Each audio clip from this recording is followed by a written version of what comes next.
In this screencast, I'll show you how to go ahead and get a Nearpod account and get started creating a Nearpod. We'll open up the Nearpod app on your iPad, and we're going to go ahead and skip the intro here. We want to open an account. Sometimes I find that this is not a hot link, so instead of clicking on that, I'm going to click on the with Nearpod, and then I'm going to go sign up. You can go ahead and put your first name in, but remember, last initial only. For your email, you'll be using your Eden Prairie email. That's your long number at ep-student.org.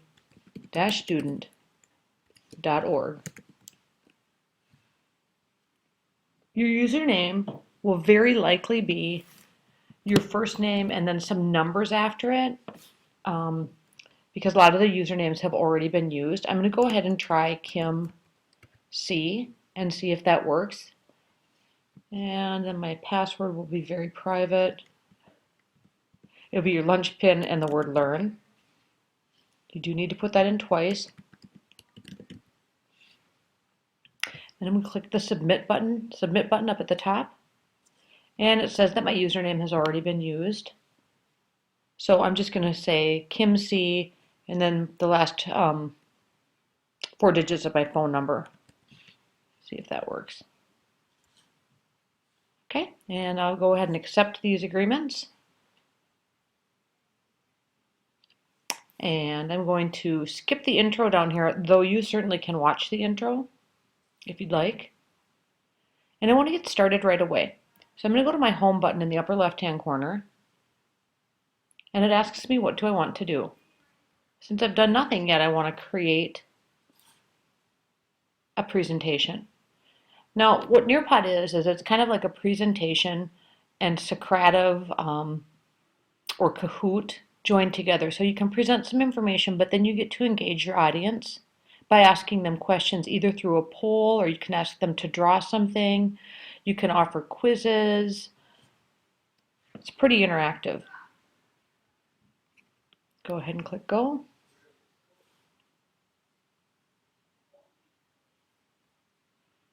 Okay, and I come to my dashboard where I can see my first and name, last initial. I'm a silver user. That means that it's free, but it also means that I'll be limited to some things. One of the things is the size of the file, so don't get too anxious to create a really, really long presentation with Nearpod because you'll be limited. You also won't be able to link out to a web page using Nearpod. So if you wanted to link out to a web page, you'd have to do that in a separate tab. So we're going to go ahead and click New Presentation. And it asks you how you want to get started. You'll most likely start from scratch. Though just for future reference, if you have PowerPoint presentations existing, you certainly can upload those. Now they start you off with 2 slides, the intro slide and the ending slide, and then they give you an option to add a slide. Even though I want to give Nearpod credit all the time, I don't want my first slide to say welcome to Nearpod. So I'm going to go ahead and select that. And I want to add some text. So I click on text. And this is where your title slide will be.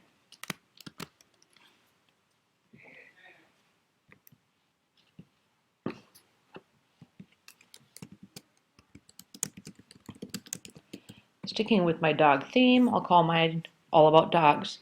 Now some people kind of get discouraged or frustrated because they can't actually manipulate this or move this around. But if you just fill in this text box area, this one will not appear in your final presentation. So I'll go ahead and just click, actually I want to change the image as well. So down below here, I can select image, and that'll get rid of the existing image that says welcome to Nearpod. And I'm going to browse my files. I'm going to kind of hope that I've got a dog picture in my photo stream. So I'll choose existing. Yay, I do. And I'll go to my camera roll. And here's a picture of my lazy dog. Go ahead and choose. Whoops, that's a video clip actually.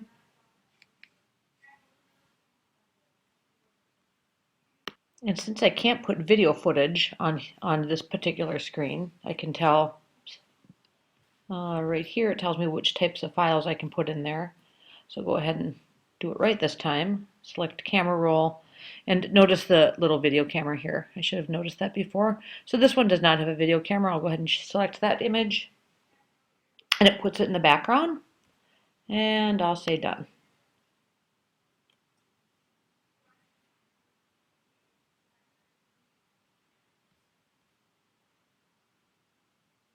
Okay, so I've got my first slide there.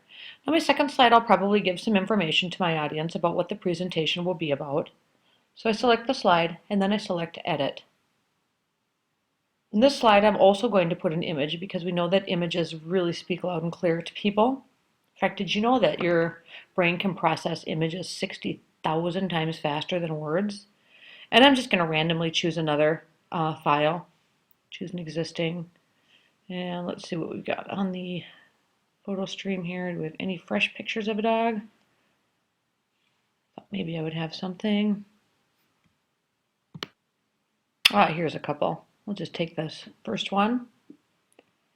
And then I do believe that images speak loud and clear, but I also think that text guides audience and helps direct them to what you want them to be thinking. So in this case, I'm going to pretend like I'm going to do a presentation on responsible dog owners. And again, I'm not going to fill in this part of the text. Okay, so I just scroll down and hit save.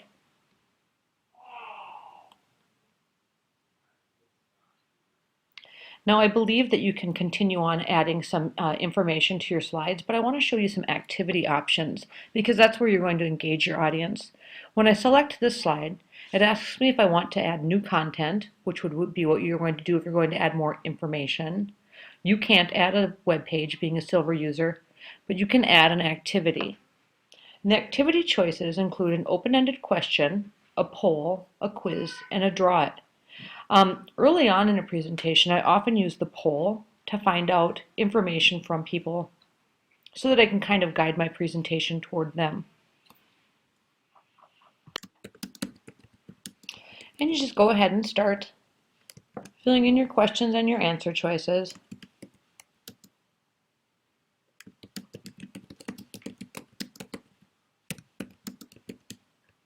If I wanted to add another answer, I can go ahead and add it right there. I'm just going to have 2 for right now. Actually, maybe I will add 1 more.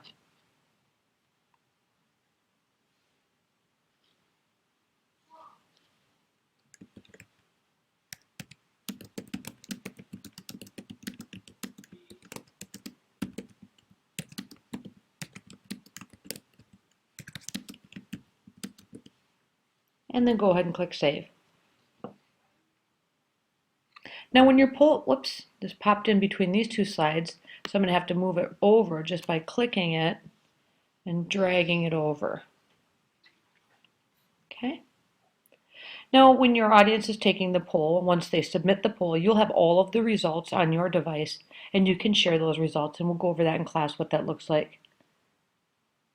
And right now I'm just going to go ahead and say done so that you can see what to do when you're finished with your Nearpod. Now, of course, yours will be much longer than this. Oh, and one thing I forgot is to give mine a title. Just go ahead and click there, and I'll give this the same title as my title page.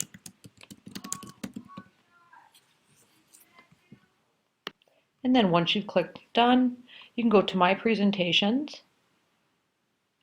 And the thing about the presentations is before you can share them, you actually need to publish them. And another weird thing is once you publish them, if you go back and edit, you have to republish. So a lot of times you'll get the same presentation with all of the updates over and over. So go ahead and hit publish. And it'll ask you if you're sure you want to publish it, and you certainly do. If you're not quite finished with it, you can just leave it unpublished and go back and work on it a little bit later.